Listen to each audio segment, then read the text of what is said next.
Meus irmãos, graça e paz do Senhor. Vamos nos colocar de pé, dar início ao culto. E eu os convido a abrir a palavra no Salmo 147, verso 1.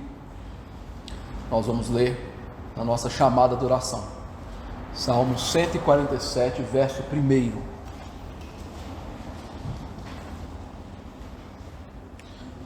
Nós vamos ler todos juntos esse texto em que somos chamados, concitados a adorar ao Senhor.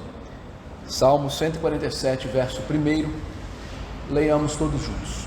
Louvai ao Senhor, porque é bom e amável cantar louvores ao nosso Deus. Fica-lhe bem o cântico de louvor. Senhor nosso, Tu és o Rei de toda a terra, Tu és santo, Tu és justo, Tu és bom, Senhor. E de fato é bom, e é agradável, é amável, e cai-nos bem cantar o louvor somente ao Teu santo nome, uma vez de que o Senhor nos criou para isso, e o Senhor é elogiável, o Senhor é bondoso, o Senhor é o Rei de toda a terra, o Senhor é o Santo de Israel, o Senhor é o Criador, o sustentador de todas as coisas.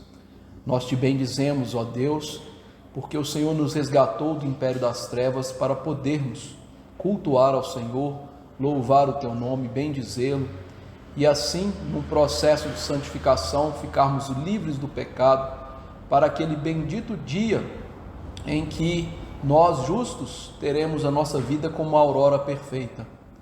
Que essa seja a nossa esperança, que a nossa caminhada seja pautada nesta verdade, e nós não venhamos a esmorecer, ó Deus, em cultuar, em bendizer o Senhor. Pelo contrário, sejamos animados pelo Teu Santo Espírito a prestar-lhe culto, a render-lhe graça, a estar sempre contigo. Suplicamos que o Senhor nessa noite receba o culto que vamos prestar a Ti, pois nós fazemos em nome de Jesus, na mediação perfeita do Teu Filho, sabedores que se não fosse por Ele, jamais o Senhor receberia das nossas mãos o culto que vamos prestar. Portanto, ó Deus, receba-o e dai-nos a Tua graça de sermos edificados também. É no nome de Jesus que oramos. Amém. Ainda de pé, vamos abrir o Salmo 23 e adorar a Deus, porque Ele nos pastoreia até em caminhos tortuosos. Salmo 23, nós vamos ler de maneira alternada esse Salmo. Salmo 23, vamos abrir a palavra no Salmo 23 e ler de maneira alternada este Salmo. Diz assim, Salmo de Davi: O Senhor é o meu pastor, nada me faltará. Ele me faz repousar em pastos verdejantes, leva-me para as águas de descanso. Refrigera minha alma, guia-me pelas veredas da justiça, por amor do Seu nome. Ainda que eu ande pelo vale da sombra da morte, não temerei mal nenhum, porque Tu estás comigo, e o Teu bordão e o Teu cajado me consolam. Preparas-me uma mesa na presença dos meus adversários, unges-me a cabeça com óleo, o meu cálice transborda. Bondade e misericórdia certamente me seguirão todos os dias da minha vida, e habitarei na casa do Senhor para todo sempre. Louvado seja o nosso Deus. Nós merecíamos a ira santa de Deus, mas Ele tem nos dado graça, Sua bondade e Sua misericórdia nos perseguem, vão atrás de nós todos os dias, graças a Deus por isso. Ainda de pé, vamos cantar o hino 74. Hino 74, vamos cantar todos a uma só voz. Jesus, Senhor, me achego a Ti, Tua ira santa mereci, o Teu favor me estende aqui, aceita o pecador. Eu venho como estou,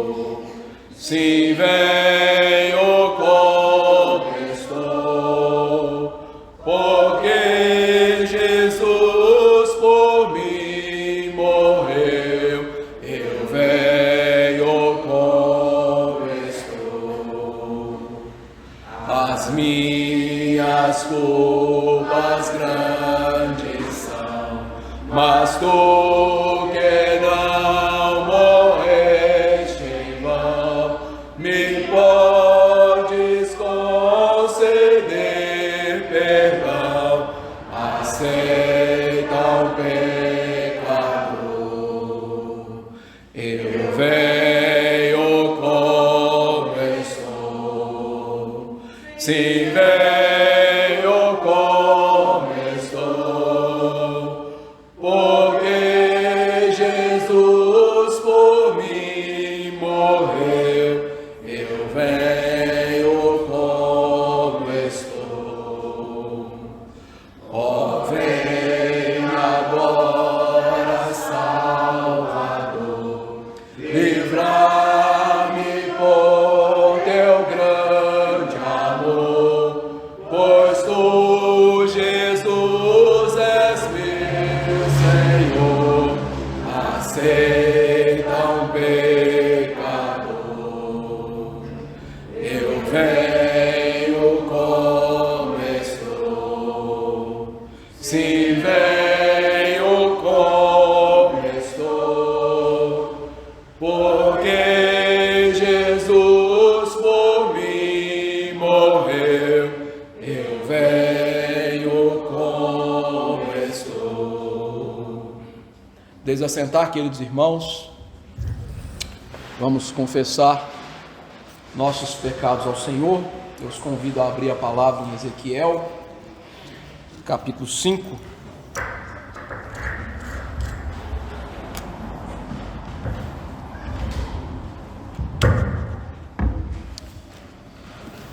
Livro do profeta Ezequiel, capítulo 5.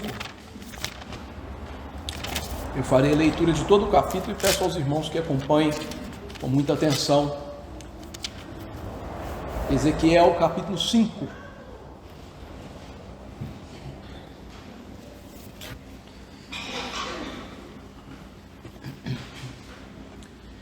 Ezequiel 5, diz assim a palavra inspirada do nosso Deus.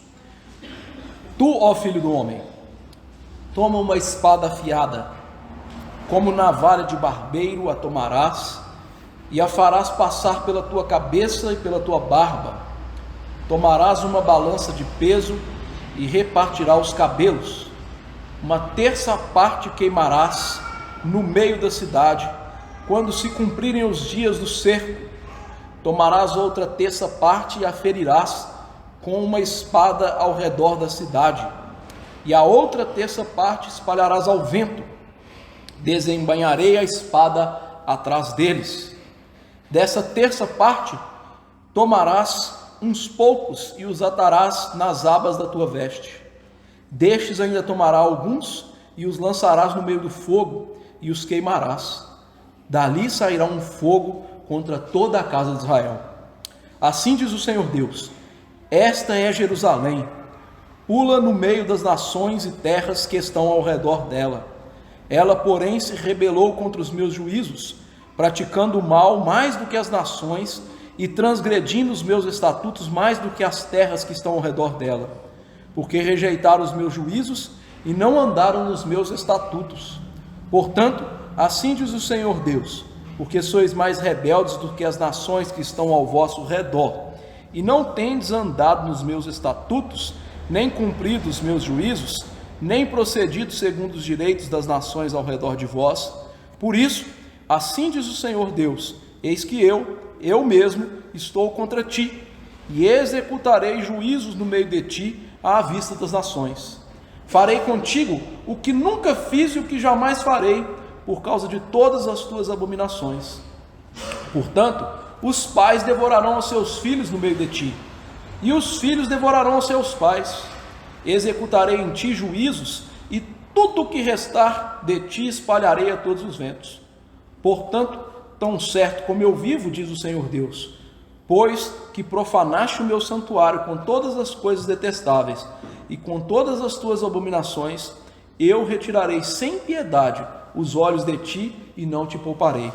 Uma terça parte de ti morrerá de peste e será consumida de fome no meio de ti.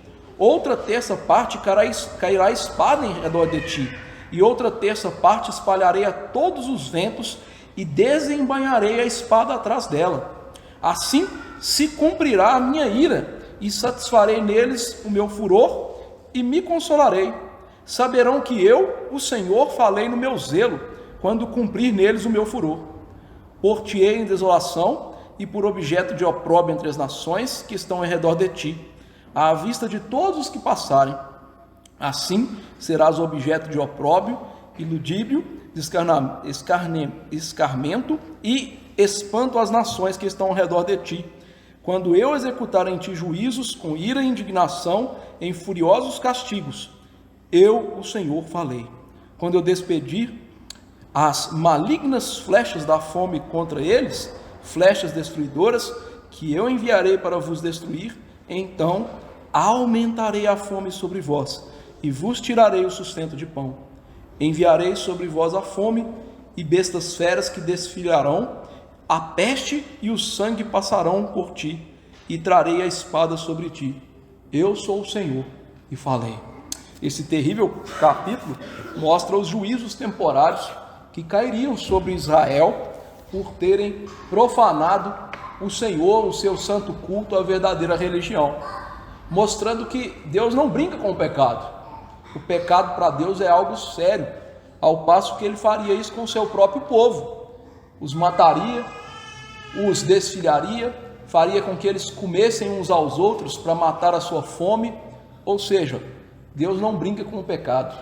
E aqui é interessante que todos eles receberiam juízos, mas no meio deles haveria alguns ali que eram piedosos, alguns que eram santificados e que seriam poupados, o que o Antigo Testamento chama de remanescente fiel, que eram os verdadeiros crentes: Ezequiel, Daniel, Sadraque, Mesaque, Abednego e alguns poucos na sua geração que serviam a Deus.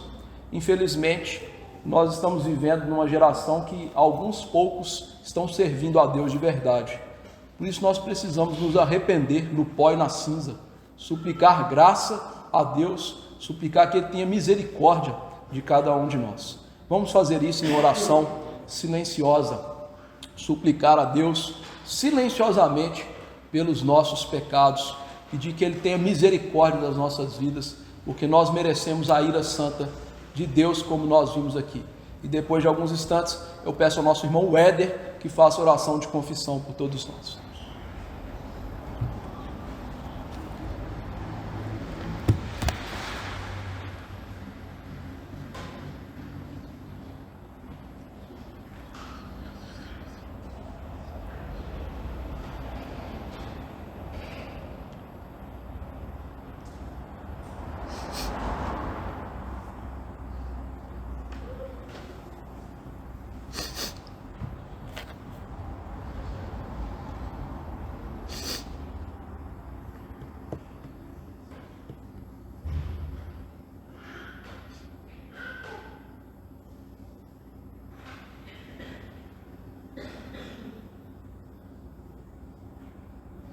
Deus, nosso Pai, nós pedimos, Senhor, perdão pelos nossos pecados, pelas nossas falhas, porque o nosso pecado é para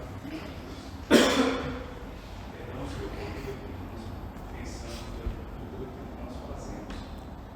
Nós sabemos que o nosso pecado nos afasta de Ti, Senhor, e nos deixa cada vez mais cegos diante de Ti, e os nossos ouvidos tampados para ouvir a Tua voz.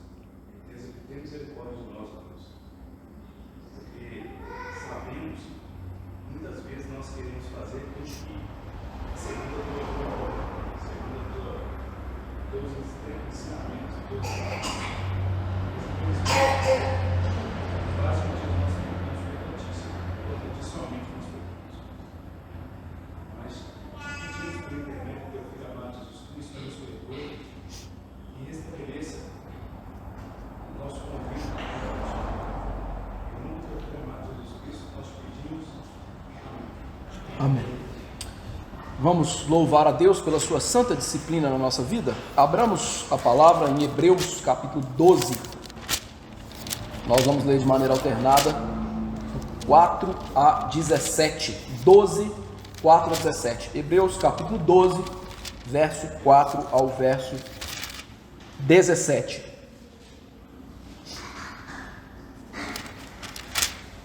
Hebreus 12, 4 a 17. Nós vamos ler de maneira alternada esse trecho. Hebreus 12, 4 a 17. Leitura alternada dessa porção das Escrituras. Assim diz a palavra: Ora, na vossa luta contra o pecado, ainda não tendes resistido até ao sangue.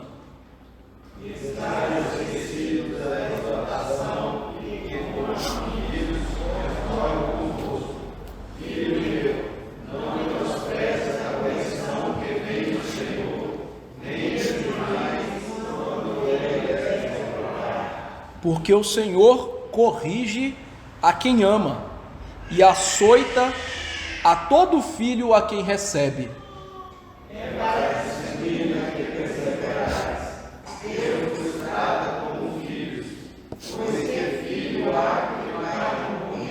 Mas se estais sem correção, de que todos se têm tornado participantes, logo sois bastardos e não filhos.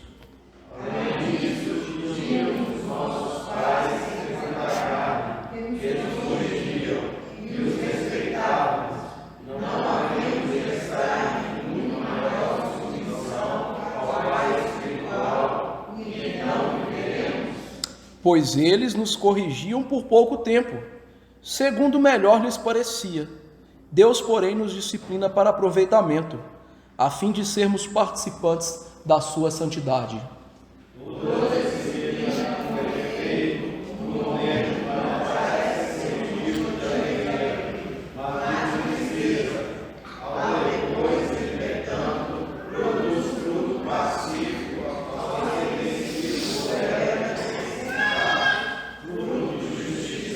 Por isso, restabelecei as mãos descaídas e os joelhos trôpegos.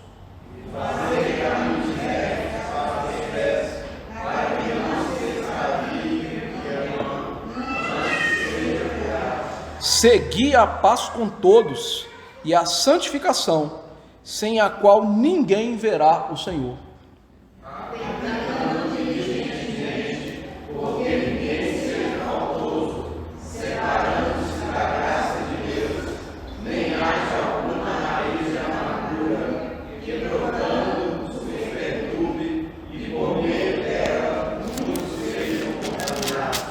Nem haja algum impuro ou profano, como foi Esaú, o qual por um repasto vendeu o seu direito de primogenitura.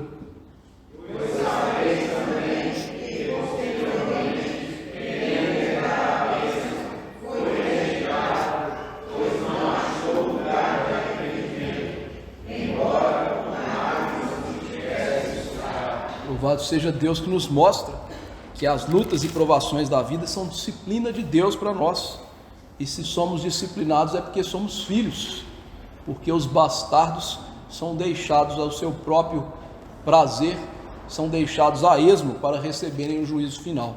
Louvado seja Deus por ver desta maneira as provações da vida. Vamos nos colocar de pé e cantar um hino então 108, Aflição e Paz, que fala sobre as provações da vida. E aqueles que vieram preparados para dizimar e ofertar, poderão fazê-lo no gasofilácio. Se paz a mais doce me deres gozar, se dor a mais forte sofrer, ó seja o que for, tu me fazes saber que feliz com Jesus sempre sou feliz com Jesus, sou feliz com Jesus, meu Senhor, embora me assalte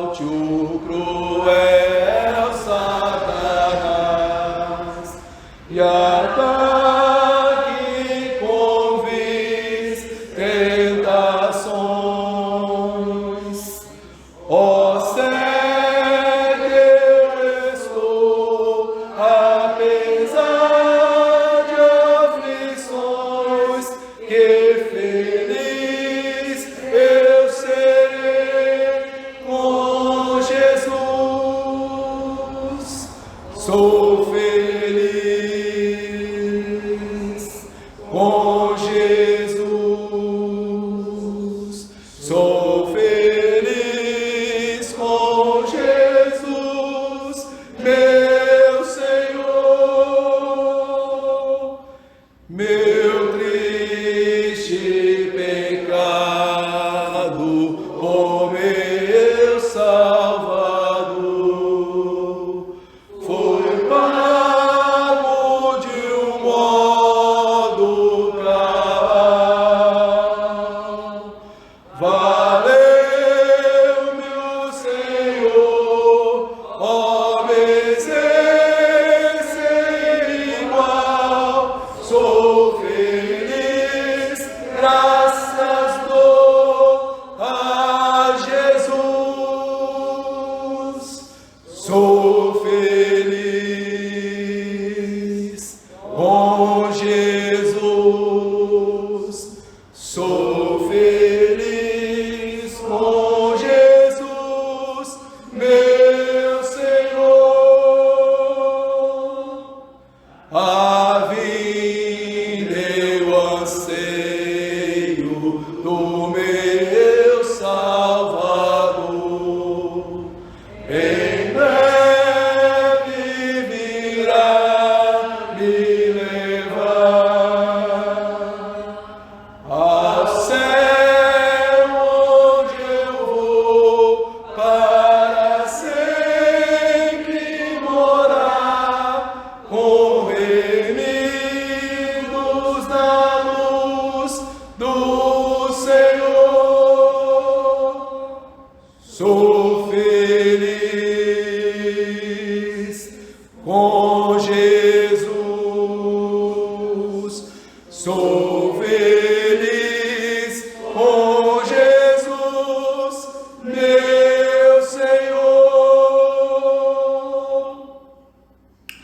Flávia, por favor, nos eleve a Deus numa oração de gratidão.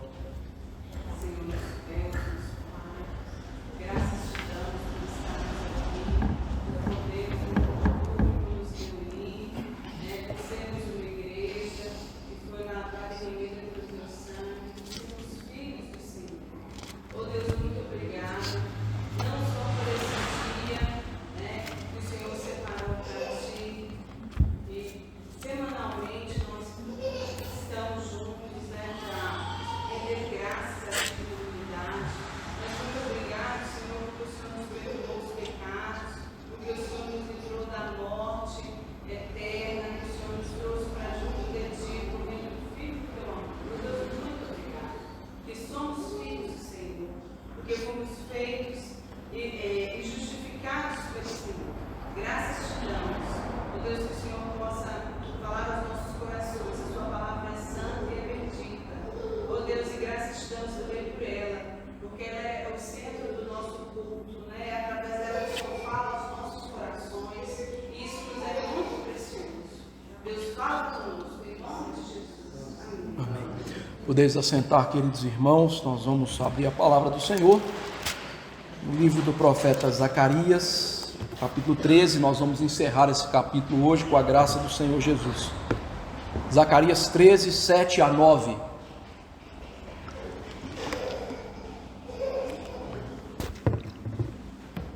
Zacarias 13, 7 a 9.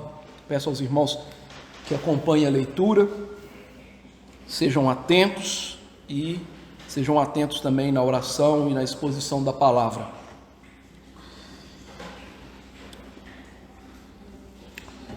Zacarias 13, 7 a 9, assim diz a palavra do Senhor. Desperta, ó espada, contra o meu pastor e contra o homem que é o meu companheiro, diz o Senhor dos Exércitos. Fere o pastor e as ovelhas ficarão dispersas, mas volverei a mão para os pequeninos. Em toda a terra, diz o Senhor, 2/3 delas serão eliminados e perecerão, mas a terceira parte restará nela. Farei passar a terceira parte pelo fogo e a purificarei como se purifica a prata, e a provarei como se prova o ouro. Ela invocará o meu nome, e eu a ouvirei. Direi: é meu povo. E ela dirá: o Senhor é o meu Deus. Senhor nosso, que promessa maravilhosa da tua palavra. Ouvir que o Senhor é o nosso Deus e nós somos povo do teu pastoreio. Deus Santo, isto é de uma profundidade tão grande, Senhor, porque quando tu dizes isso, mostra o teu amor eletivo e bendito para conosco, e a tua redenção que nos possibilita agora não mais estar alienados de ti, mas ser filhos adotivos do Senhor. Que promessa bendita, que nos motiva ao gozo, à oração, à santa meditação nas tuas benditas maravilhas, na santidade e na beleza do Senhor. Ah, Deus, só de ler isso já é suficiente alimento para a alma, mas nós queremos ouvir mais do Senhor, nós queremos ouvir a voz do Senhor nos falando por meio desse texto, e para isso eu quero te implorar: descortine os olhos de todos nós, Senhor.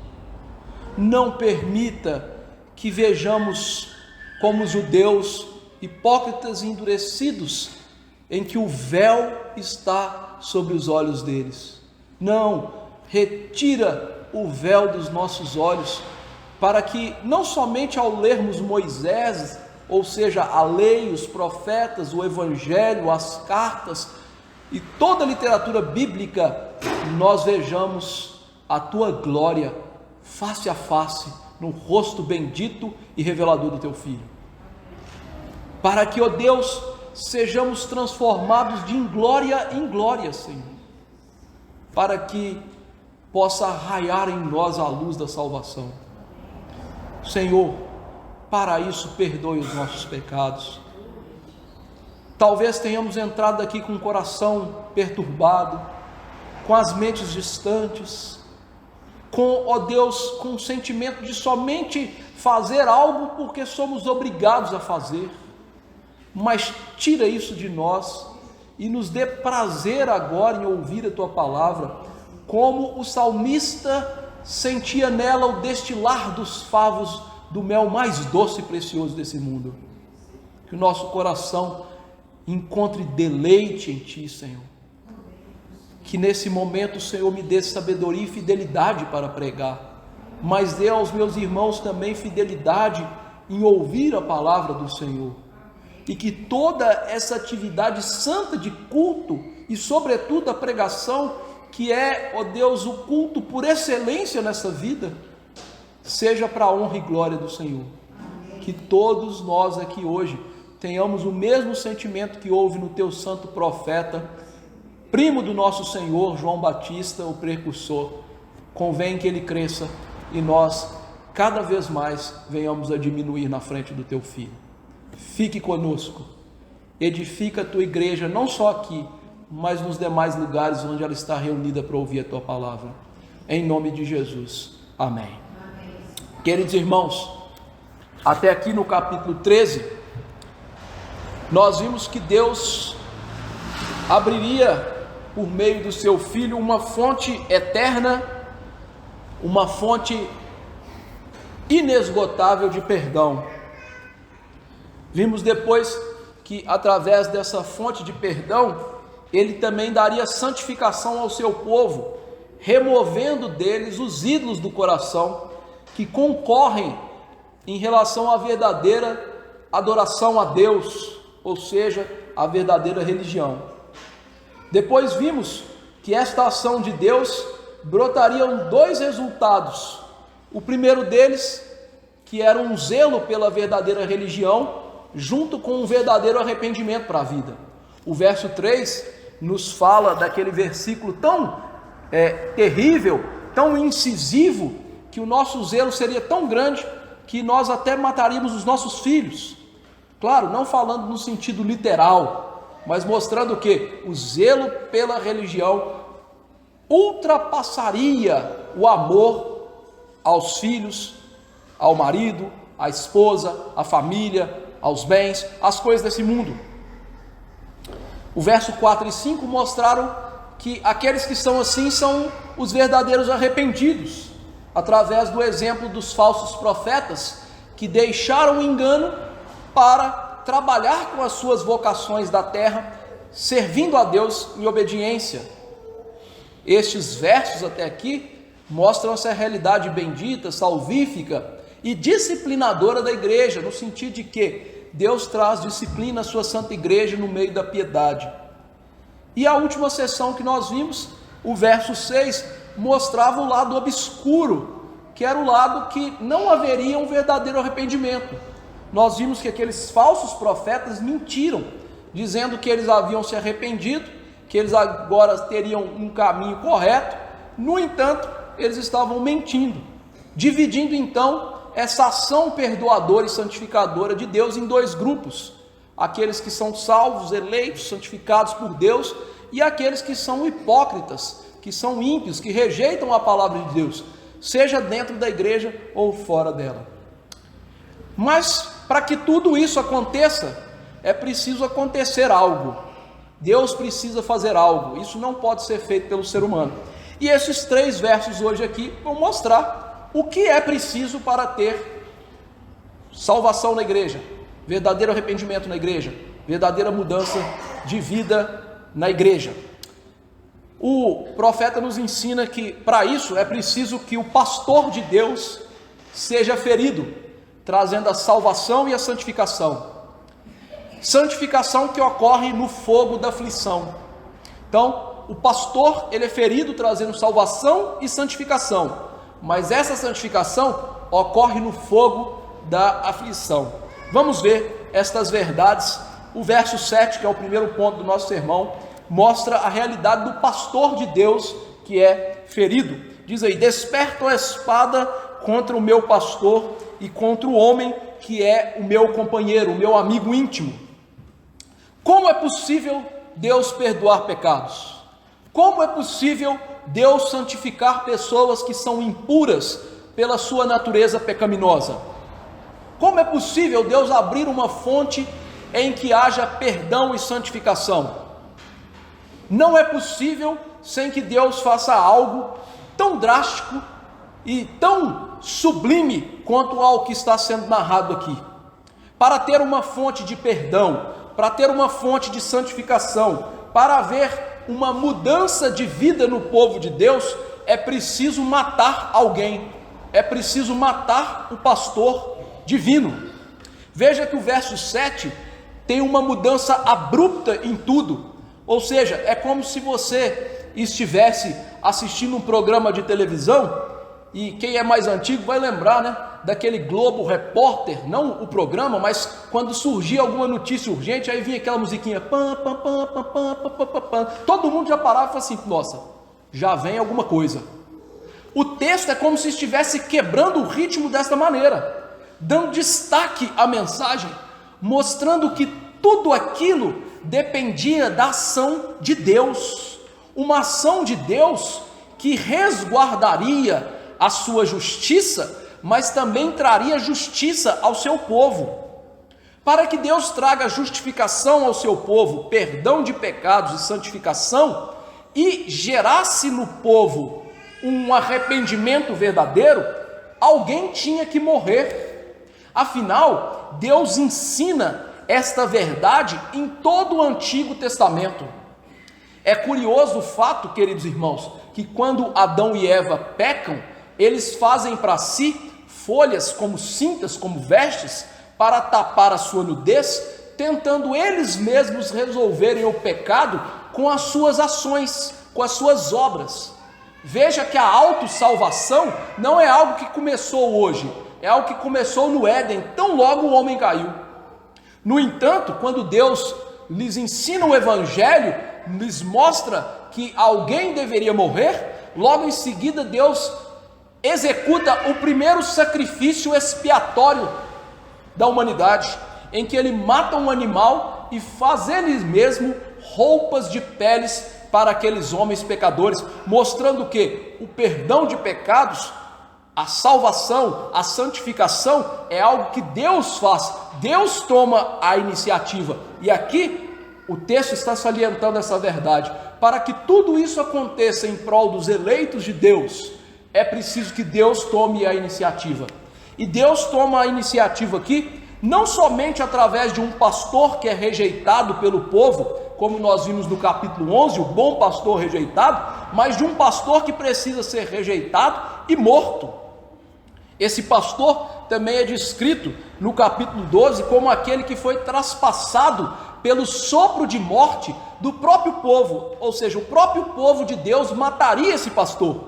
E agora nós estamos vendo uma outra realidade, a realidade de que por trás daquele sopro de morte, por trás daquela rejeição do pastor, por trás do traspassar do pastor pelo povo dele, estava ali a mão divina conduzindo a história. Por isso que nós temos aqui é uma profecia dos sofrimentos de Cristo, aquele que seria traspassado e seria uma fonte aberta para o nosso perdão. Veja que nós temos aqui a palavra do próprio Deus, o Pai, dando uma comissão à espada da justiça contra o seu filho.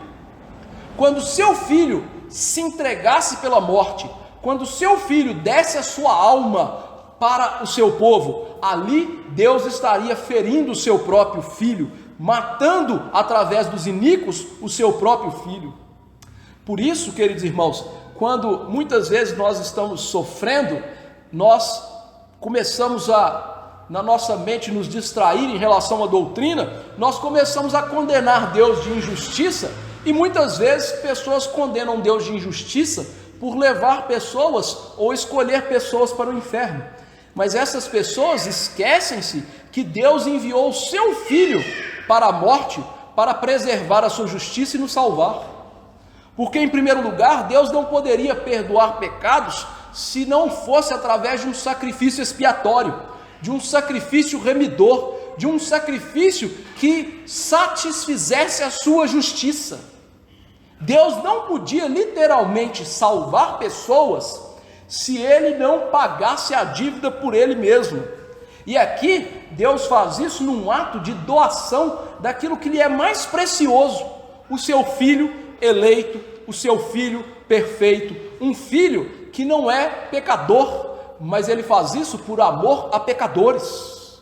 Sendo assim, queridos irmãos, Cristo é morto naquela cruz, não por um acaso, não pela mera obra da coincidência dos fatos que se aconteceram ali. Não, ele é morto através de um povo iníquo, mas pela ação divina salvífica na história.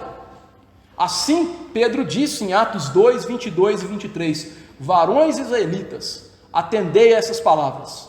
Jesus o Nazareno, varão aprovado por Deus diante de vós, com milagres, prodígios, sinais, os quais o próprio Deus realizou por intermédio dele entre vós, como vós mesmos sabeis, sendo ele entregue pelo determinado desígnio e presciência de Deus. Ou seja, Deus estava operando isso, vocês o mataram, crucificando por mãos de iníquos. Veja que Zacarias está pregando no Antigo Testamento como Pedro. O povo de Deus mata o pastor de Deus, mas o próprio Deus ordena eternamente essa morte, para que o cordeiro morto antes da fundação do mundo trouxesse-nos salvação. Por isso, quando Zacarias prega aqui, ele tem por trás de si outros profetas que falaram dessa realidade, como Isaías, que diz que Deus agradou em moer o seu filho, que Deus agradou em fazer do seu filho um sacrifício pelo nosso pecado. E veja, queridos irmãos, que Deus faz isso com aquele que é o seu deleite, o objeto do seu amor. Deus faz isso, como diz o texto, para o seu companheiro. Ou seja, Deus o Pai literalmente está dizendo que aquele que morreria era alguém íntimo dele, alguém que era como ele. Essa linguagem no Oriente Próximo de companheiro aqui indica alguém que é do nosso seio, do nosso convívio, aquele que é íntimo, que nós temos igualdade e intimidade com ele. O texto está dizendo literalmente que aquele que morre é Deus, o Deus que tem intimidade com Deus o Pai. Indubitavelmente o profeta está pregando aqui sobre a natureza divina do nosso Senhor e Salvador, mostrando que esse Deus que é o bom pastor, que se encarna, ele é todo precioso, ele é amorável, ele é fonte de toda luz, ele tem intimidade com o Pai como nenhum outro. E foi isso que Jesus disse em João 10:30, verso tão curtinho da Bíblia que seria bom se decorássemos. Ele disse: eu e o Pai somos um. Nós somos Deus, somos um único Deus. Significa então que o nosso Senhor esteve desde toda a eternidade com o Pai, sempre com Ele, sendo o seu Filho amado, o unigênito do Pai, não criado, como muitos afirmam, não menor, como muitos blasfemam, não, igual a Deus. Por isso, o credo niceno-constantinopolitano dizia: é Deus de Deus, luz de luz, o Filho perfeito, o amor do Pai ofertado. Ele é o Filho eterno de Deus. E na obra da redenção não seria possível ninguém menor fazer isso. O eleito do Pai, aquele a quem tem o deleite de Deus, aquele em que entrou no conselho de paz com Deus, é que deveria morrer por nós. Mas veja, queridos irmãos, que mesmo sendo Deus, Ele participa da nossa natureza humana. E eu convido a pensar sobre isso, a meditar sobre isso. Imagine o próprio Deus tomar para si uma natureza muito menor e inferior à dele. Você, por um acaso, para salvar alguém, se tornaria uma barata? Se você se tornasse uma barata, a comparação ainda em relação a Jesus Cristo é injusta, porque a distância entre nós e uma barata é muito menor da distância que há entre a natureza divina de Cristo e a natureza humana que Ele tomou sobre si. É infinitamente diferente. Mas é isso que Ele fez, se humilhando, mostrando que aquele que é o companheiro do Pai é aquele que é o Deus eterno, que se torna servo para a nossa salvação, que se humilha e nasce numa baixa condição, numa manjedoura, que nasce, queridos irmãos, sim, com o direito ao reinado, mas perseguido, escorraçado, achincalhado e até esbofeteado, cuspido e morto numa cruz. Este é o pastor que é rejeitado, o meu mediador, como diria Deus, aquele que apacenta o rebanho, aquele que se sacrifica pelas ovelhas. E veja, queridos irmãos, que Deus aqui literalmente dá uma ordem à sua espada para matá-lo. Se você é um bom leitor no Antigo Testamento, você deve se lembrar que essa espada, a espada da justiça, ela sempre brandia contra o povo de Deus em pecado, e ela só era realmente embanhada quando a justiça era satisfeita. Mas aqui nós temos algo bendito e sublime, porque se essa é a espada da justiça de Deus, ela de maneira nenhuma poderia acertar o nosso Senhor, porque a espada da justiça, ela tem que brandir contra pecados e pecadores, mas o nosso Senhor não é pecador, o nosso Senhor não tem pecados, mas mesmo assim, Deus ordena a sua espada que o fira, porque aquele que não conheceu o pecado, Ele o fez pecado por nós, para que fôssemos feitos justiça de Deus, 2 Coríntios 5:21, e graças a Deus por isso, porque o príncipe de Deus tinha que ser tomado e morto. E veja, queridos irmãos, que esta não é uma batalha em que ele morre como Josias, que foi referenciado há alguns sermões atrás, num leito de honra. Não, essa espada é a espada que mata criminosos, pessoas ignominiosas diante de Deus. Portanto, queridos irmãos, ele morre como um criminoso, como alguém que recebe a ignomínia do pecado, alguém que agora é declarado maldito de Deus por nossa causa. Por isso, dele não se fizeram caso, dele olharam e não viram formosura, porque ali estava sobre ele a justiça, a ira de Deus, a espada divina, especificamente autorizada para matá-lo, como o Cordeiro de Deus. E é através desse sacrifício de amor divino que nós temos o perdão de pecados. É através desse sacrifício de amor divino que Deus é o justo, porque Ele pune os nossos pecados em seu Filho. E Ele é o justificador, que agora cancela a culpa, cancela a nossa dívida, que rasga o escrito de dívida naquela cruz, remove a inimizade que havia entre nós. Por isso, a justiça de Deus jamais vai cair novamente sobre as nossas vidas, porque a morte de Cristo nos traz a segurança da justificação e santificação. Mas veja que Deus aqui garante a nossa justificação, mas quando o pastor é ferido, algo acontece com as ovelhas. Diz o texto: fere o pastor e as ovelhas ficarão dispersas, mas volverei a mão para os pequeninos. A morte de Cristo traz esse perdão, mas a morte de Cristo traz consequências para as suas ovelhas. A morte do pastor leva com que as ovelhas fujam, dispersam-se. E esse texto, queridos irmãos, literalmente se cumpre naquele fatídico dia, naquela fatídica noite em que os discípulos todos negaram o nosso Senhor. Em Mateus 26, 31, diz o texto: então Jesus lhe disse: esta noite todos vós escandalizareis comigo, porque está escrito: ferirei o pastor e as ovelhas ficarão dispersas. O que o profeta estava profetizando era essa noite fatídica em que Cristo se entregaria pelas suas ovelhas e ele encararia a morte face a face, mas também os seus discípulos o negariam de maneira tão vil. Que contraste nós temos aqui! Um pastor que caminha para a morte com toda a sua força e ovelhas que fogem do pastor. Isso é constrangedor. Isso é algo que deve levar-nos a ver a natureza humana como vil e pecaminosa diante da santidade do pastor ferido. E, queridos irmãos, veja a grandiosidade do feito de Cristo, porque mesmo sabendo das suas ovelhas incapazes, mesmo assim ele morre por elas.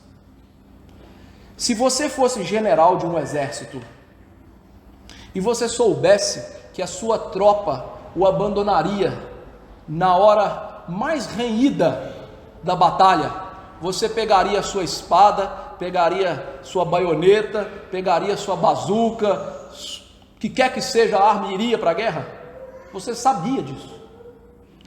Mas o nosso Senhor faz isso, porque Ele tem que se entregar por nós, Ele tem que dar a vida pelas ovelhas, e a vida que Ele dá pelas ovelhas, até nesse momento, é uma vida preciosa e protetora, porque Cristo fez isso, queridos irmãos, com o amor mais belo de todos, mas mais protetor de todos, porque naquele momento Ele estava protegendo os apóstolos com o seu grande poder.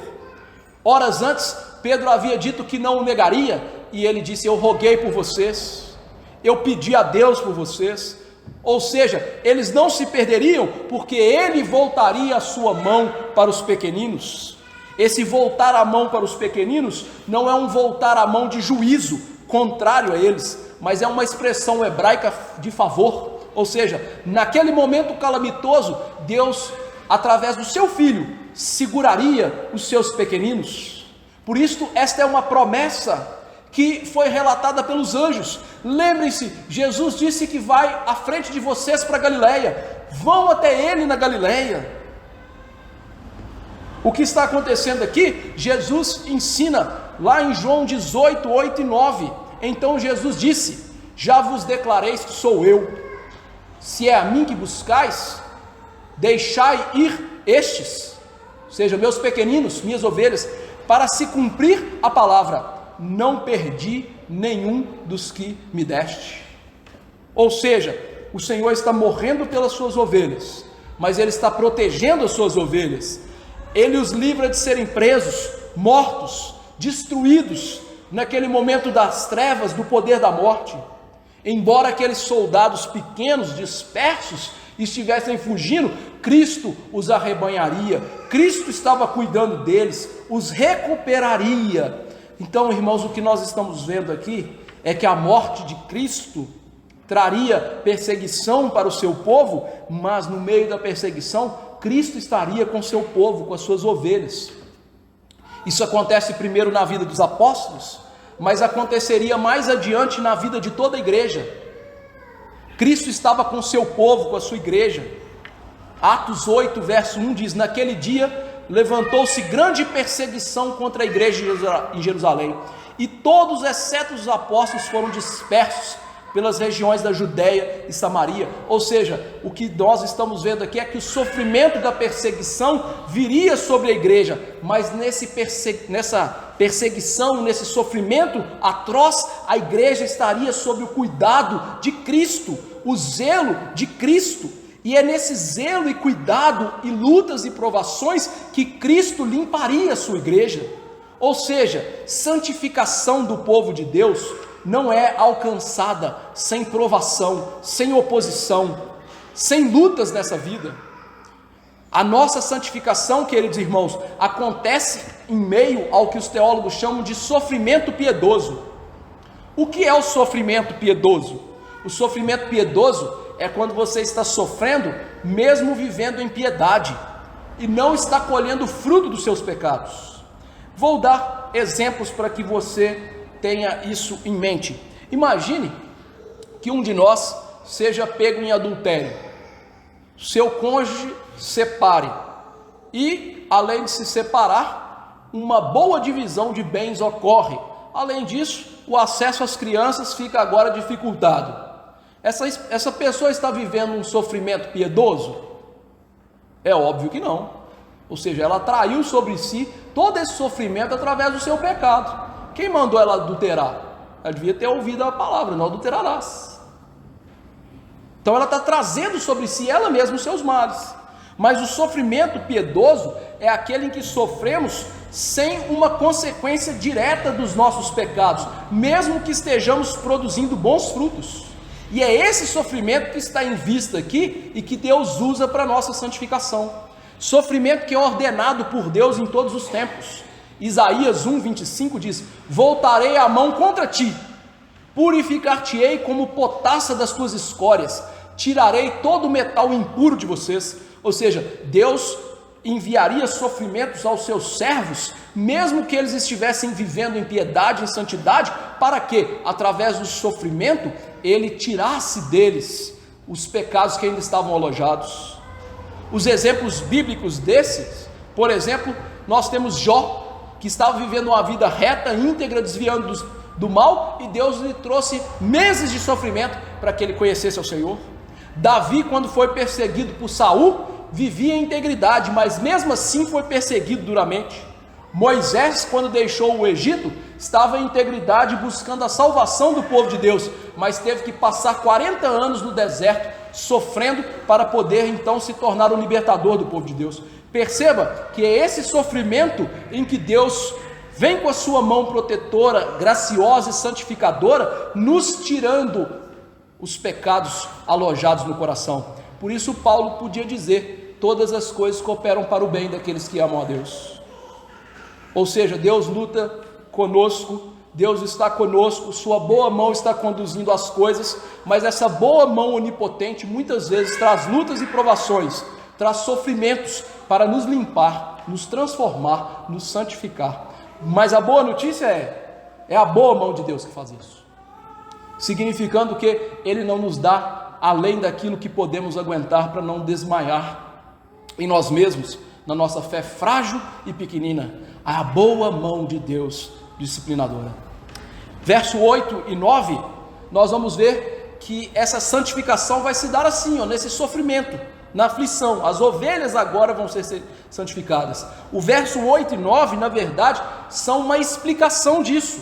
um acréscimo dessa ideia santificadora de Deus através do sofrimento nas nossas vidas. Esses versos, simbolicamente, eles descrevem a consequência dessa santificação. Diz aí o verso 8, a primeira delas é: 2/3 serão eliminados e 1/3 parte será purificada. O que esse verso nos ensina é algo que nós não gostamos de ouvir, que a morte de Cristo não garante salvação para todas as pessoas. Esta é a verdade inclusa nesse verso. E veja que o profeta está literalmente citando Ezequiel 5, 1-5. Ele diz: tu, ó filho do homem, toma uma espada afiada, como navalha de barbeiro, a tomarás, e farás passar pela tua cabeça e pela tua barba. Tomarás uma balança de peso e repartirás os cabelos. 1/3 parte queimarás no meio da cidade, quando se cumprirem os dias do cerco. Tomarás a outra 1/3 parte e a ferirás com uma espada ao redor da cidade. E a outra 1/3 parte espalharás ao vento, desembainharei a espada atrás deles. Dessa 1/3 parte, olha os poucos salvos. Tomarás uns poucos e os atarás nas abas das tuas vestes. Destes ainda se queimará alguns, dali sairá um fogo contra a casa de Israel. Assim diz o Senhor Deus: essa é Jerusalém, pula no meio das nações que estão ao redor dela. Ou seja, eu vou punir esse povo. A ideia de Ezequiel e a ideia de Zacarias é a mesma. É uma realidade sombria, é uma realidade que usa o juízo temporário de Deus para apontar para algo que é maior, que é ulterior, que está acima disso, que é a realidade que os profetas, queridos irmãos, tiveram que lidar com ela de uma maneira assim, tão tristonha para eles. Talvez você nunca tenha se colocado na pele dos profetas. Coloque-se na pele dos profetas. Você é um pregador da palavra e milhares ouvem a sua exposição, mas poucos são aqueles que convertem-se e vivem. E como nós vimos em Isaías 6, até Isaías foi chamado a pregar para que ninguém fosse alcançado. O que eles tiveram que aprender é: nem todos do povo de Deus são do povo de Deus. Nem todos que estavam no seio da igreja eram de fato igreja do Senhor. Por isso, Deus ensinou a eles uma realidade que era o Israel eleito, ou seja, aquele remanescente fiel, aqueles que eram de fato eleitos e salvos por Deus naquelas gerações perversas. Veja que milhares professavam a verdadeira religião, mas faziam tudo mecanicamente, hipocritamente, falsamente, e não eram salvos. Aqui no meio dessa promessa de perdão, da morte do pastor e da santificação das ovelhas, há essa realidade lúgubre de que na igreja pessoas estão ouvindo a palavra, estão participando dos sofrimentos da igreja, mas estão morrendo nos seus pecados sem arrependimento. Calvino diz o seguinte: em suma, o profeta quer dizer que o que Deus havia prometido antes com respeito ao favor futuro não pertence indiferentemente a todos ou a todo o corpo do povo, da igreja, mas aos fiéis, a quem Deus de maneira maravilhosa liberta da ruína. Concluímos que o que Deus promete diariamente à sua igreja não deve ser entendido indiscriminadamente a todos, pois muitos professam falsamente o seu nome, mas Ele conhece os que são seus. Como disse Paulo: o Senhor conhece os seus, afastem-se da iniquidade. 2 Timóteo capítulo 2, verso 16. O que Calvino e os puritanos notaram nesse texto é a realidade de que nem todos aqueles que estão dentro do povo de Deus são salvos de verdade. Muitos são hipócritas. Muitos são aqueles que são falsos crentes, em que professam sim a verdade, até deixam alguns pecados na sua vida, mas nunca provaram da graça salvífica, iluminadora, que os leva a viver uma vida confiante em Cristo, segura em Cristo, e não só uma vida confiante e segura em Cristo, mas uma vida obediente a Cristo. É a obediência a Cristo, a fidelidade ao Senhor, que mostra a eleição e a vocação nas nossas vidas como verdadeiras. Sempre que falamos da misericórdia de Deus para a igreja, temos que ter em vista que essa purificação na igreja, ela é feita tirando o joio do meio do trigo aos poucos e culminará no juízo final, onde esses hipócritas, esse joio, serão vistos de maneira clara, genuína, estampada diante de nós.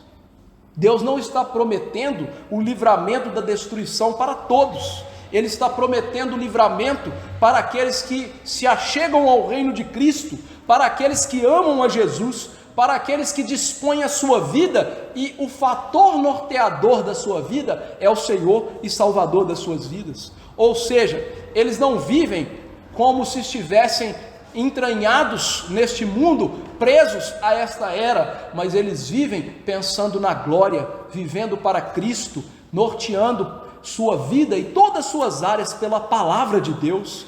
Eles são aqueles que confirmam as promessas de Deus nos seus corações, e mesmo que essas promessas os levem a passarem momentos aflitivos, mesmo assim eles dizem: nós cremos, nós somos aqueles que creem.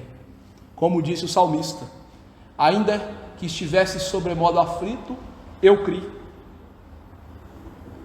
Devemos entender essa verdade, irmãos. A igreja está cheia de filhos de Satanás, muitos falsos crentes, muitas falsas igrejas, muitos falsos frutos. E aqui nós podemos ter toda a certeza de que estes que estão no nosso meio, eles são árvores plantadas por Satanás, e nós podemos ver os seus frutos maus. Ainda que não podemos ter certeza de todos eles, nós vemos os seus frutos. Vemos que as suas obras são obras hipócritas, feitas no meio do povo de Deus apenas mecanicamente. Nunca há o prazer da verdadeira religião, nunca há o gozo de servir a Cristo. O deleite da palavra passa longe dessas pessoas. Uma vida de oração lhes é algo tão remoto que eles nem sabem o que é. Mas no dia certo, no dia do juízo, Deus vai queimá-los como palha. Por isso o Senhor Jesus Cristo disse que a pá ele tinha na mão para queimar, joeirar a sua eira. E eu quero mostrar, queridos irmãos, que esta é uma realidade constante nas Escrituras por meio de algumas ilustrações. Por exemplo, eu queria lembrá-los do povo que saiu do Egito. O povo que saiu do Egito foram milhões, segundo os números bíblicos que estão corretos. Só que aquela multidão que saiu do Egito, diz o autor de Hebreus, que poucos deles entraram na terra prometida. E ele faz uma interpretação interessante. Eles não entraram no descanso. Ele faz um contraste com uma composição de ideias. A terra prometida apontava para o céu. Eles não entraram na terra prometida. Logo, eles não entraram no céu. Por quê? Porque tudo aquilo que eles viram não acompanhou a fé verdadeira no coração deles. Eles jamais creram. Eles jamais andaram por fé. Eles sempre voltaram atrás no seu coração para o Egito do pecado. Ou seja, eles escolheram viver igual ao mundo. Veja se as igrejas dos nossos dias têm diferença para o mundo. Veja se os crentes dos nossos dias têm diferente para os mundanos. Certa vez, um irmão me contou de um futebol que havia na igreja e que havia lá nas placas: não fale palavrões, não fale palavrões. E o futebol acontecia dentro do terreno da igreja. Quem falava mais palavrões eram os crentes. E aquele futebolzinho se tornou famoso na cidade. Crentes vivendo de maneira ímpia, de maneira mundana. Quiçá serão verdadeiros crentes, não é mesmo? Esse verso então é um alerta. Ou seja, não se agarre à sua confissão dizendo: sou um verdadeiro crente. Isso é vã presunção. Mostre isso na sua vida. Obedeça. E aqueles que obedecem, ah, meu amigo, é duro obedecer. Veja o que diz o verso 9: farei passar a terça parte, a terça parte aí são os salvos, os eleitos, pelo fogo. Purificarei como purifica a prata e prova o ouro. Veja só, o fogo geralmente na Bíblia é um sinal de juízo, mas a Bíblia também usa o fogo como um sinal de purificação. Pedro nos ensina que novos céus e nova terra brotarão de uma terra em que Deus desfazerá toda ela pelo fogo. Ou seja, a ideia de Pedro é usar o fogo como um elemento purificador. A ideia de fogo também é purificação para o povo de Deus. E aqui ele usa desse simbolismo que era comum dos salmistas, mostrando que o fogo, o cadinho, vai purificando metais. E a ideia aqui é, os crentes vão ser purificados como os metais. O que ele está descrevendo simbolicamente é o processo de santificação dos crentes, em que através dos sofrimentos, perseguições, da morte do povo de Deus, nós vamos sendo limpos dos nossos pecados. E é aqui, queridos irmãos, a má notícia então é, não há santificação sem sofrimento.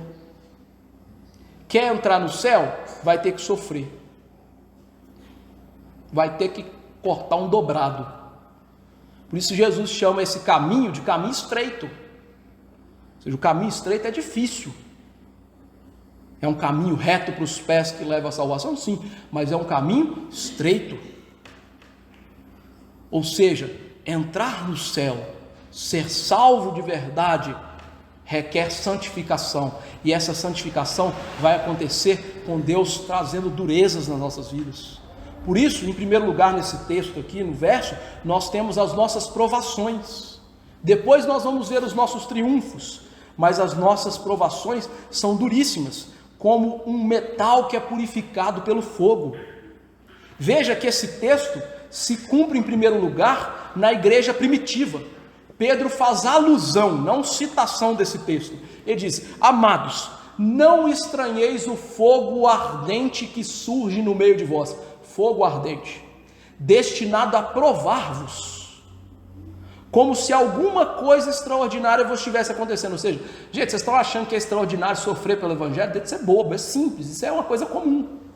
Pelo contrário, alegrai-vos na medida que sois coparticipantes dos sofrimentos de Cristo, ou seja, os sofrimentos pelo Evangelho, os sofrimentos da santidade, para que também, na revelação de sua glória, vos alegreis exultando. Pedro percebeu que as perseguições e durezas dos seus dias foram ordenadas por Deus como um instrumento da remoção da escória do pecado na igreja. Uma igreja que precisava deixar o paganismo, precisava deixar o judaísmo, uma igreja que precisava colocar uma confiança em Cristo e viver uma vida santa para Cristo. Pedro mostra: Deus está trazendo fogo na vida de vocês, para provar vocês, para santificar vocês. E a ideia de provar aqui é depurar, tirar escórias, tirar sujeiras. O fato de nós recebermos a justiça de Cristo, uma nova natureza, um novo coração, não elimina o pecado todo das nossas vidas. O pecado vai sair na pancada. E Deus se faz servir de todos esses processos pesados de santificação na nossa vida. Morrer para nós mesmos é realmente uma dor de parto. Temos que passar por muitas lutas e aflições, mas são essas lutas e aflições que mostram a nossa fé como algo verdadeiro, algo que foi forjado por Deus na nossa alma. É curioso, irmãos, que Jesus mostra que o bom solo que recebe a palavra é aquele que resiste às provações da vida. Abra comigo rapidamente Marcos capítulo 4. Veja só a explicação da parábola do bom solo, ou da boa e verdadeira semente. Marcos 4.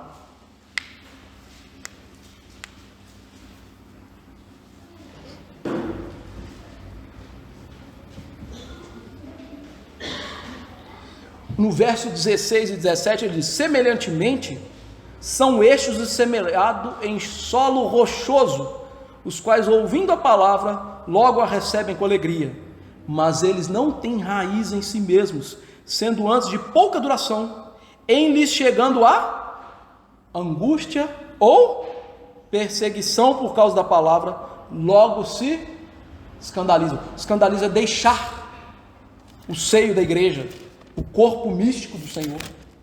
Ou seja, o que está acontecendo aqui? Jesus está literalmente falando, os verdadeiros crentes são aqueles que passam pelas provações da palavra, são forjados no fogo da vida das provações.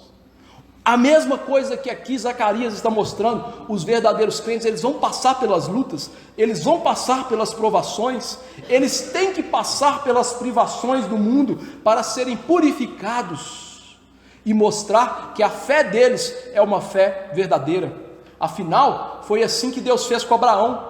A fé de Abraão se evidenciou verdadeira, não para com Deus, porque conhece mente e coração de cada um, mas para si mesmo, quando ele esteve a ponto de oferecer Isaque e teve que ouvir a voz divina: não faças isso. Ou seja, ali a fé dele mostrou-se testada, verdadeira, genuína, operosa. Crentes têm que ser provados, e essa aprovação que vai evidenciar aqueles que são veros crentes, daqueles que são hipócritas. Os verdadeiros crentes se submetem, os verdadeiros crentes se colocam debaixo da vontade divina, dizendo: faça a tua vontade, como Cristo fez no fogo da provação. Enquanto falsos crentes são aqueles que estão sempre brigando com Deus, não é mesmo? O Senhor não é justo, eu não mereço isso, eu só quero ser feliz, o melhor dessa terra tem que ser meu, por que sofrer? Não aguento mais. E é sempre a mesma lamúria. A corrupção vai ser polida, tirada, nós seremos transformados por meio das provações. Então, nós podemos olhar para as provações agora de um jeito diferente, como boas para nós. É assim que os santos bíblicos entenderam. O Salmo 119, que é uma ode à palavra de Deus, também mostra um homem em sofrimento por causa da palavra de Deus. Você já reparou quantas vezes aquele homem refere-se ao seu sofrimento? E quantas vezes ele fala do seu sofrimento como algo que era bom para ele? Eu separei só 4 versículos, para não tomar muito tempo. Antes de ser afligido andava errado, mas agora guarda a tua palavra. Tu és bom e fazes o bem, ensina-me os meus decretos. Foi-me bom ter passado pela aflição, para que aprendesse os teus decretos. Bem-sei, ó Senhor, que os teus juízos são justos, e que com fidelidade o Senhor me afligiu. Literalmente ele está dizendo: Senhor, obrigado por sofrer, foi bom para eu aprender. O autor de Hebreus, que nós lemos aqui, disse: na luta contra o pecado, filhinhos, vocês não resistiram até o sangue ainda não. Aquelas pessoas estavam sendo espoliadas, estavam sendo expulsas do convívio familiar, e elas estavam reclamando, e ele falou assim: vocês chegaram a morrer por acaso? Não. E aí ele fala assim: então vocês estão esquecidos da exortação que discorre convosco. E ele faz citação da palavra: filho meu, não menospreze a correção que vem do Senhor, não desmaieis quando por eles é reprovado, porque o Senhor corrige a quem ama e açoita a todo filho quem recebe. Ou seja, vocês estão apanhando? Graças a Deus por isso, porque Deus corrige todos os seus filhos. É para disciplina que vocês perseveram. Deus os trata como filhos. Pois que filho há que o pai não corrige? Mas se vocês estão sem correção, vocês são bastardos e não filhos. E aí ele mostra uma coisa interessante: vocês não aceitam a disciplina dos pais de vocês? Os pais de vocês não sabem o que é melhor, eles acham que é melhor. Mas e o pai espiritual? Ele corrige vocês para a vida eterna, para serem participantes da santidade. Para aliviar, ele diz: é verdade, a disciplina, quando a gente está passando por ela, não é motivo de alegria, de tristeza, mas depois vai produzir frutos de justiça. Por isso, restabeleçam suas mãos e seus joelhos, ou seja, parem de se arrastar e andem. Segui a paz com todos vocês, mas não só a paz, a santificação. Por quê? Olha o axioma: senão ninguém vai ver a Deus. Literalmente, o autor de Hebreus está mostrando: vocês estão sofrendo? Parabéns, isso é bom para vocês. Ninguém vai ver a Deus se não passar por isso. É assim que a gente olha para a disciplina de Deus. É assim que a gente entende. Disciplina é usada para nossa santidade e transformação. Mas o texto não fala só de disciplina, fala também dos triunfos da fé. Nessa cena difícil, no meio de apanhar, tem aqui algo bom, algo maravilhoso, algo que não traz tristeza. Ele diz: invocarão o meu nome. Ou seja, ele está falando da comunhão com Deus. A comunhão com Deus é o nosso trunfo e o nosso triunfo no meio da disciplina corretiva de Deus. E Deus, irmãos, usa as disciplinas dele para a nossa vida para que invoquemos o seu nome, para que provemos da sua comunhão, para que de espírito quebrantado e humilde nos coloquemos diante dele em oração, em súplicas. Ou seja, as nossas provações são ótimas ocasiões para nos dedicarmos ao privilégio e ao dever da oração. É claro que nós não devemos orar somente nessas horas, mas nós sabemos que em horas assim, os verdadeiros crentes, suas almas não aguentam, elas se arrebentam em profusão de oração e lágrimas. Meus irmãos, Deus sabe tanto da nossa indolência, que Ele nos fustiga com a sua vara, usa tais métodos para que nós choremos diante dEle, para que nós nos humilhemos diante dEle, mas para que também provemos da sua doce comunhão. Seria tão bom, não é mesmo? Se não precisássemos de apanhar. Mas a nossa natureza de pó não permite isso. Deixamos o hábito de orar, deixamos o hábito de buscar a comunhão com Deus, e Deus então traz motivações externas, nos comprime para que as orações brotem nas nossas vidas, para que invoquemos a Deus em oração, para que recebamos dele as respostas de paz que precisamos, para que provemos a doce comunhão de Deus, queridos irmãos. E todos os santos têm essa honra, todos os santos têm esse consolo de Deus. Isso não é para um clubinho seleto, para pastores, presbíteros, bispos, apóstolos, e olha, estou sendo irônico agora, apóstolos, missionários, operadores de milagres.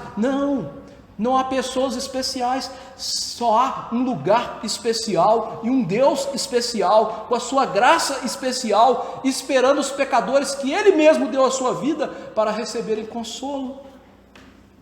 Nenhum de nós que sinceramente for lá, vai sair de mãos vazias.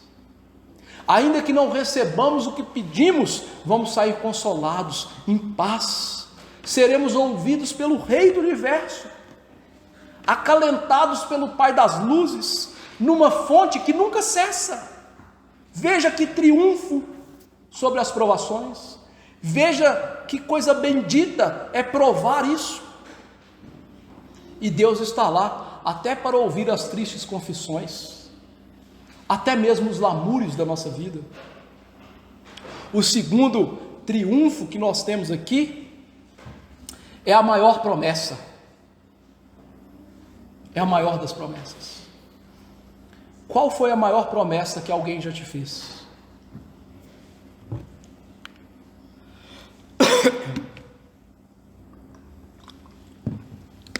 Qual é a maior promessa que existe na Bíblia? Muitas pessoas vão dizer assim: é o céu, pastor. Não é o céu, irmão. A maior promessa que existe na Bíblia é o próprio Deus. O céu sem Deus não seria nada. A maior promessa que existe é o próprio Deus. Deus cria o ser humano e se doa ao ser humano. Deus procura comunhão com Adão e Eva no jardim, na viração do dia. Ou seja, o que há de mais precioso no mundo é Deus, e Ele se dá a nós. Por isso a maior promessa bíblica é: eu serei o seu Deus e vocês serão o meu povo. Por que essa é a maior promessa bíblica? Porque tem o maior benefício de todos, o próprio Deus. Além disso, queridos irmãos, o pecado nos levou para tão longe de Deus que é impossível que sejamos povo de Deus se Ele não vir a nós e se doar a nós por meio de Jesus Cristo. Por isso que o profeta termina essa sessão mostrando: Deus é o nosso Deus, nós somos o seu povo. E essa promessa, a maior promessa da Bíblia, é que faz encarar a provação, o meio de santificação por meio do fogo do sofrimento, olhando com esperança, dizendo: Ele é o nosso Deus, nós somos o seu povo. Sim, perseguições, sofrimentos, angústias, processo de nos matar tão terrível, mas Ele é o nosso Deus, nós somos o seu povo. Em meio ao sofrimento, a maior promessa é que faz as coisas terem sentido, de que a fonte de perdão está aberta, de que o pastor morreu para que pudéssemos dizer: nosso Deus e Ele, meus filhos. Essa grande promessa, irmãos, é um incentivo para a oração. Essa grande promessa é um incentivo para o culto. Essa grande promessa é um incentivo para a vida com Deus, porque a gente sabe que nós não vamos falar com alguém que não quer nos ouvir, com alguém que ouve sem interesse, né, maridão? A gente que é marido, às vezes a gente ouve a esposa da gente pensando no futebol, nas contas para pagar, no carro, né? Deus não é assim. Deus não é assim. O ouvido dele não é moco. A grande promessa nos incentiva a ir diante dele e encontrá-lo de braços abertos para nos acudir. Por isso, em meio ao sofrimento, a gente prova esse relacionamento íntimo com Deus, e isso é um lenitivo para nós, o maior consolo que podemos ter. Porque os ímpios, queridos irmãos, só têm desespero nessa vida, nada os consola. Eles têm as costas de Deus voltada para eles. E aqui nós temos uma garantia de que Deus está com o seu rosto brilhante de glória, de santidade, de paz, de graça, de misericórdia, de bondade, nos esperando. E a morte do pastor traz a segurança de que essa é a nossa prosperidade verdadeira. Este é o reino verdadeiro: ir até o Senhor, receber do seu consolo, da sua graça, do seu perdão, sermos acalentados e acolhidos por Ele. A realidade sombria de tudo isso é que a morte do pastor não traz segurança imediata e prosperidade imediata do reino. A experiência pós-cruz é sombria. O lado sombrio é sofrimento, mas é um sofrimento que a gente não sofre sozinho. É um sofrimento para a nossa santificação.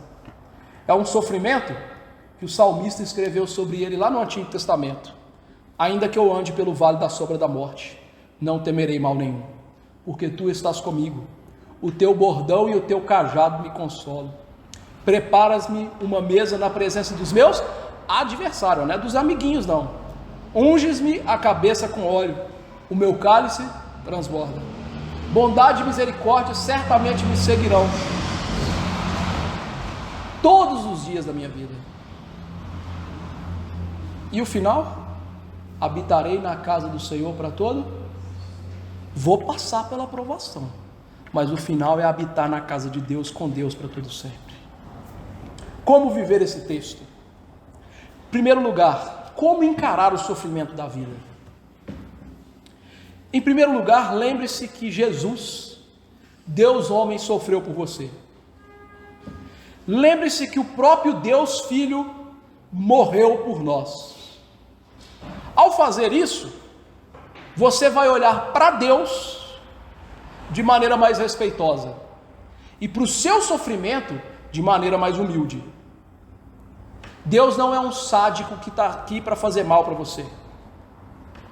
Antes, Ele se doou por você, Ele se deu por você, Ele ama você. Então, em primeiro lugar, encare o sofrimento olhando para Cristo sofrendo. Em segundo lugar, lembre-se que, como disse o autor de Hebreus, Jesus é empático em relação ao nosso sofrimento. Nós não temos um sumo sacerdote que não sabe o que é padecer, por isso Ele pode nos acudir. diz o autor de Hebreus. Cristo sabe o que é sofrer. Ele sofreu. E se ele sofreu, ele sabe ajudar quando nós estamos sofrendo. Tenha certeza que há sabedoria e poder suficientes em Cristo Jesus para te socorrer. Cristo é suficiente para o nosso socorro.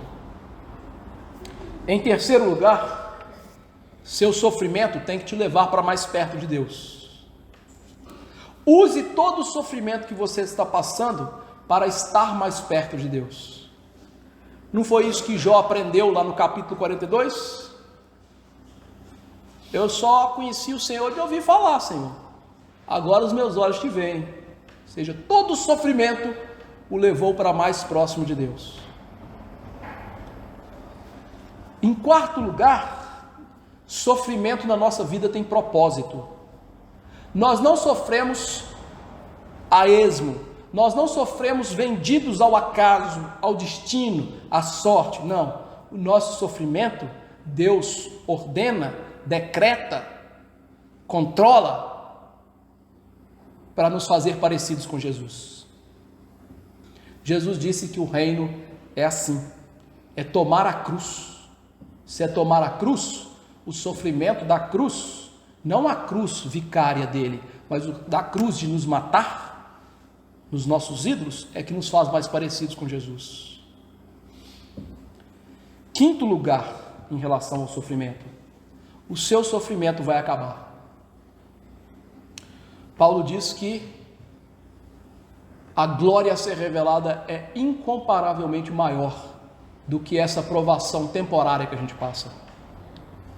A provação é temporária. Meus irmãos, tente comparar 80 anos com a eternidade. Tem comparação? Não tem, né? O sofrimento passa, é rápido. Segundo lugar, segunda aplicação. Note especialmente que é um presságio seguro da ruína e destruição quando pastores fiéis são tirados. Quando Deus pretende nos manter seguros, Ele emprega professores, pastores fiéis, que vão governar no seu nome. E Ele governa esses homens pelo seu Espírito, os prepara para a sua posição, e Ele governa o seu povo assim. Mas quando Deus atinge o seu povo, Ele não apenas abandona o seu povo, mas Ele também mostra-se vingador da maldade, e o próprio povo é destruído. Por isso, devemos ser submissos a Deus, respeitar as autoridades da igreja e pedir que Deus nos dê boas autoridades. Quem fez essa aplicação foi João Calvino. Você não achar que eu estou dando recadinho para vocês. Esta passagem é muito útil para o estado atual da igreja, porque nós vemos que Deus em nossos dias cortou muitos pastores, de modo que a igreja parece um corpo mutilado nos nossos dias. Também vemos que Deus frequentemente tem privado as suas igrejas de pastores bons e fiéis, colocando aqueles que abusam da verdade e desprezam da verdade, porque o seu povo tem abusado da verdade e rejeitado a verdade. Talvez você pense assim, é motivo então de nos tornarmos apavorados e perdermos a esperança. Não. Lembre-se que Zacarias nos ensina aqui que 1/3 foi desprezível ao mundo e passou pelo fogo da aflição, mas 1/3 foi alcançado pelo Senhor e guardado pelo Senhor. Ou seja, no meio de todo esse caos que vivemos, Deus está guardando e protegendo os seus eleitos. Deus está salvando o seu povo. Quarta aplicação. É a vontade de Deus que seu próprio povo passe pelo fogo e seja provado por várias aflições. Para este propósito, que eles possam sinceramente invocar o nome de Deus. Ou seja, que nós, povo de Deus, sinceramente invoquemos o nome de Deus. devemos ao mesmo tempo aprender que é a verdadeira preparação pela qual o Senhor traz os eleitos de volta para si, no sentido de que nós somos santificados e levados de volta a Deus por essas provações. É assim que Deus forma em nós uma preocupação sincera pela religião, quando Ele nos prova pela cruz de vários castigos. Porque a prosperidade e os tempos bons são como um mofo ou ferrugem nas nossas vidas. Eles nos fazem embotar. Por isso, nós não podemos olhar para Deus com olhos límpidos, purificados, a menos que sejamos limpos pela aflição. Essa limpeza Deus designou para fazer-nos submissos como igreja. É necessário então estarmos submissos até o fim aos flagelos de Deus, invocando a Ele de coração, e assim, irmãos, quando Ele enfraquecer nossa prosperidade, saibamos que isso é bom para nós. Esse consolo é o seguinte: Deus faz com que sejamos fustigados, mas Ele alivia as nossas tristezas com a sua presença. Não há nada melhor do que a sua presença. Nós só vamos saber especialmente que o nome de Deus é invocado quando nós somos subjugados com ferocidade por Ele. Ou seja, quando nós deixarmos de sermos novilhas indomáveis, como disse Jeremias, e passarmos a ser ovelhas submissas, como nos ensinou a ser o Senhor. Quinta aplicação: Deus nos mostra que Ele fielmente pode ser invocado por nós, porque Ele nos ensina que Ele é bom e propício para conosco, sempre que chamarmos a Ele. Não seria suficiente gemermos no peso da aflição, mas Deus também nos desperta para a oração. Esse é o propósito dele também no sofrimento. O profeta então nos dá um resumo das promessas. Para quê? Para que essa oração seja baseada nas promessas de Deus, firmes em Deus, e não seja uma oração baseada em nós mesmos. Ele aqui nos dá o gosto da bondade de Deus. Para quê? Para que nutramos uma santa confiança de que Deus estará aberto às nossas angústias, à nossa oração, ao nosso clamor. E quando você for lá para receber do perdão, da graça, do consolo, Ele vai dizer: eu sou o seu Deus, você faz parte do meu povo. Saibam, não há começo correto de oração, a não ser que nós sejamos nutridos na verdade de que Deus é o nosso Deus e nós somos o seu povo. Por isso o salmista disse: tu, Deus, ouve as orações. A carne, ou seja, nós vamos até o Senhor. O Senhor ouve, então nós vamos até o Senhor. Que esse, irmãos, seja o nosso consolo no sofrimento. Deus nos dê graça. Vamos nos colocar de pé.